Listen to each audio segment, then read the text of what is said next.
In the land of Hyrcania, people live in harmony with nature. Unfortunately, when the barbarian king Anzus rises to power, he starts bringing destruction everywhere. One day, Anzus' army attacks the village of a young girl named Sonia, leaving almost no survivors. Many years later, an adult Sonia is looking for other members of her tribe. She keeps a map of the forest and marks the spots she's already visited. At a lake, she finds a statue of the forest goddess and prays to her before taking a bath. At that moment, some beautiful creatures run nearby because they're being hunted by mercenaries. Sonia and her horse immediately hide and don't come out until the mercenaries are gone. Later, they find all these creatures dead on the ground without their horns. After riding for several hours, Sonia finds a small kingdom under attack. She makes her horse wait in the forest and sneaks around the village until she sees the mercenaries pushing a huge creature into a cage. Suddenly a horn is blown and Emperor Dragan arrives with his soldiers, a terrifying vehicle, and his assassin Anisia.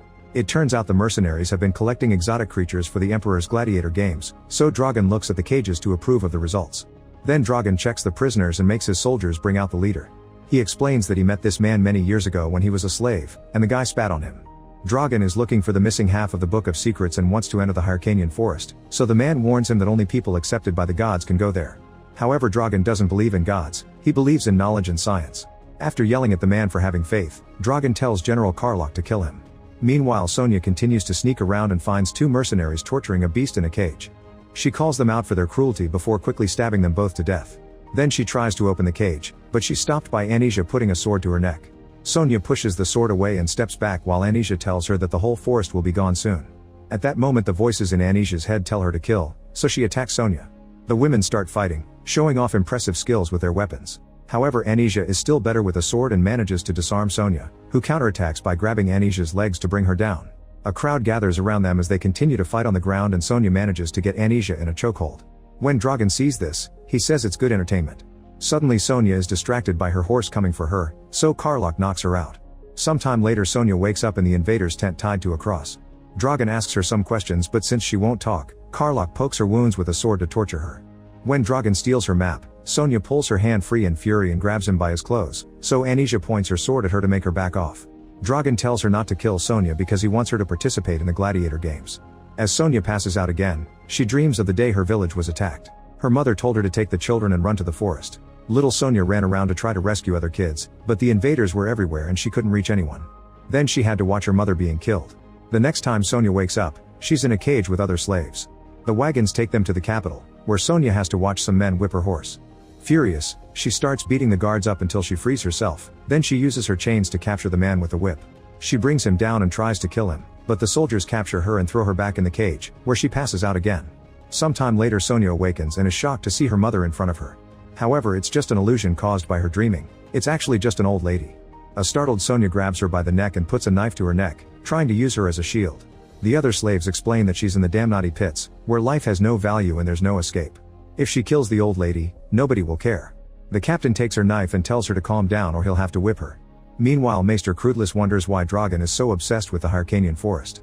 Dragan explains that when King Anzus exterminated the Hyrcanians, the survivors fled into the forest and took half of the Book of Secrets.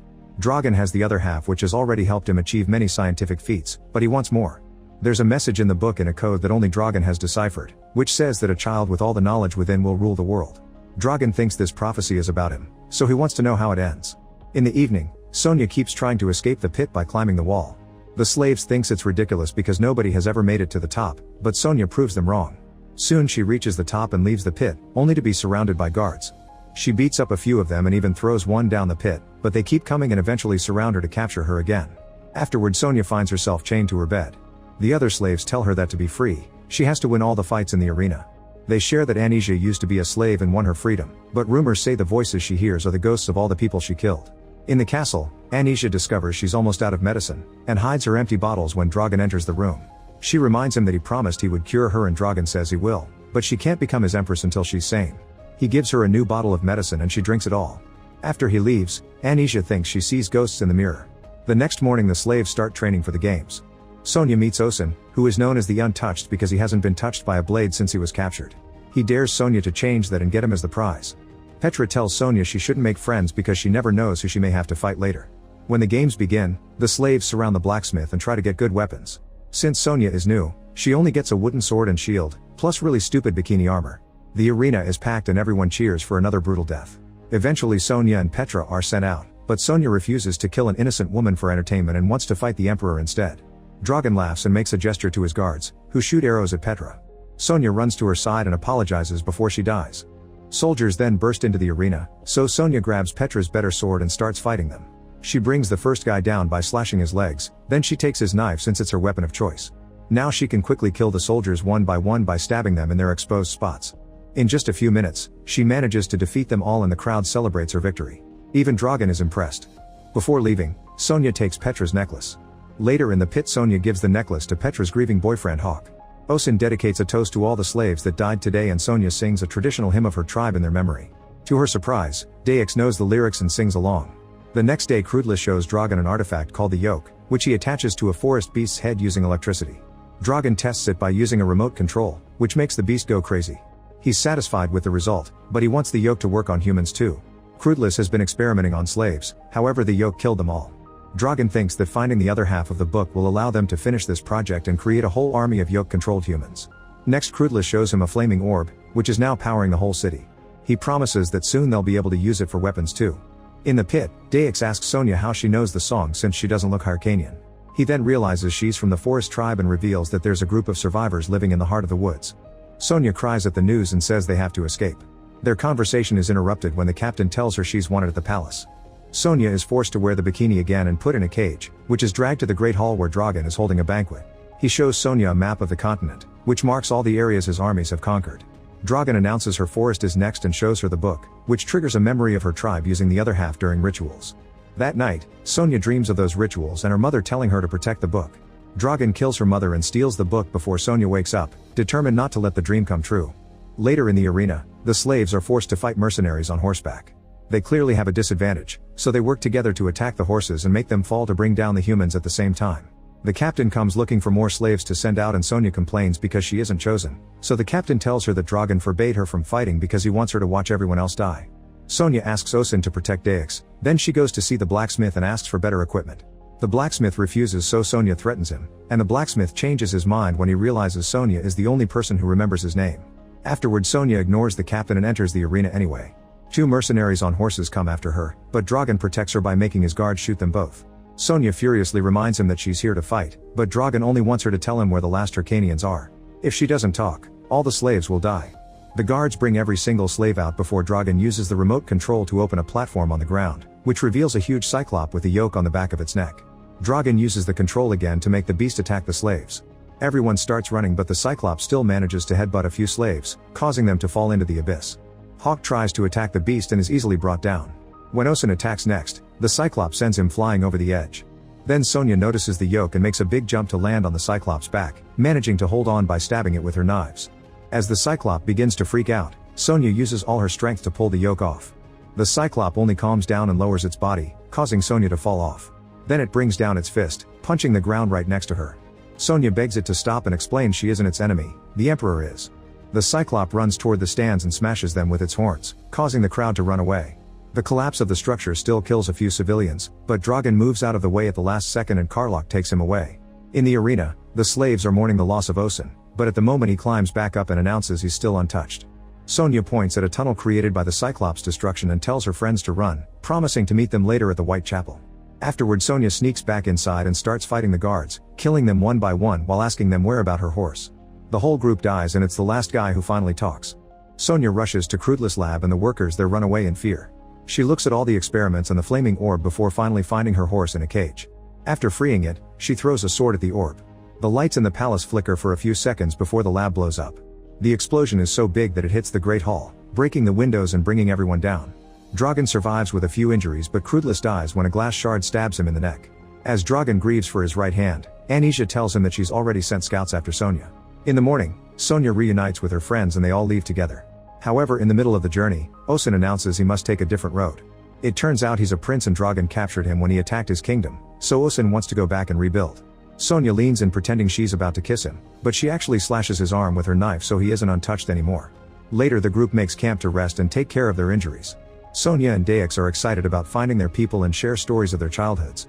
At that moment, one of the slaves comes back from exploring with one of the scouts. She killed all the others and brought this one for interrogation. The scout tells Sonya that Dragan's party has been following them and is only one day behind. Sonya kills the man before talking to Daex in private. She tells him to go and find their people alone, explaining she can't go with him because she'd reveal their location to Dragan too. After Daex leaves, Sonya tries to ask the slaves to go too, but they refuse to let her fight alone. Sometime later Dragan discovers that one of his settlements has been attacked by Sonya's group, leaving everything in ashes. His army will be there in a day or two, so Dragan is starting to lose his mind. Anisha calls him weak and they end up arguing, only to be interrupted by Sonya appearing nearby. She throws a soldier's head on the ground and promises to make things worse if Dragan keeps sending scouts. In return, Karlach throws Daex's head. That night, Sonya sees a group of people approaching her team's camp. She gets her bow ready to shoot, but she's startled by a man who reveals that they're the lost Hyrcanians. Sonya runs to reunite with her people and even gets to hug a woman from her village named Hespera. They explain that they did see Daex, but they didn't have enough men to fight the soldiers and save him. These Hyrcanians have the other half of the book and tell Sonya how it happened.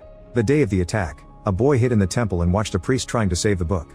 However, a soldier attacked the priest and tried to take the book, which was torn in half by the struggle. Hespera surprised the soldier from behind and killed him before taking one of the halves, but she had to run before she could take the other one too. The little boy picked up the other half and hid it before the soldiers captured him. Later in the slave cell, the boy read the book and learned all its secrets, which allowed him to escape from slavery and become Emperor Dragan. Now the Hyrcanians want to hide with the book, but Sonya points out that Dragan will never stop looking for them. She convinces the group to take a stand to finally put an end to this war. Moments later, they surround the settlement and learn that Dragan's army has arrived with plenty of advanced weapons. The men start firing the cannons and Sonya's group has to run while the explosions set the forest on fire. While the soldiers invade the forest, Dragan tells Anisha he'll marry her if she brings him Sonya's head. In the woods, Sonya's group hides behind trees and under bushes until the soldiers are close enough to ambush them. A brutal battle begins while the flames continue to spread and cause explosions. Soon both sides are losing fighters by the second. When Sonya's group manages to gain the upper hand, she tells her people to run to lead the enemy deeper into the trees. A few soldiers go after Sonya, so she has to fight them alone. After killing them or dodging them all, she sees Anisha arrive. The women start fighting with their swords and it looks like their skills are equal, but Anisha manages to overpower Sonya and slashes her body a few times. Sonya refuses to give up and strikes Anisha back on the neck. Nearby Hawk bumps into Karlach and decides to fight him one-on-one. They exchange a few punches and even headbutts before Karlach strikes Hawk with his axe and stabs him with a sword. At the same time, Anisha stabs Sonya with her sword as well.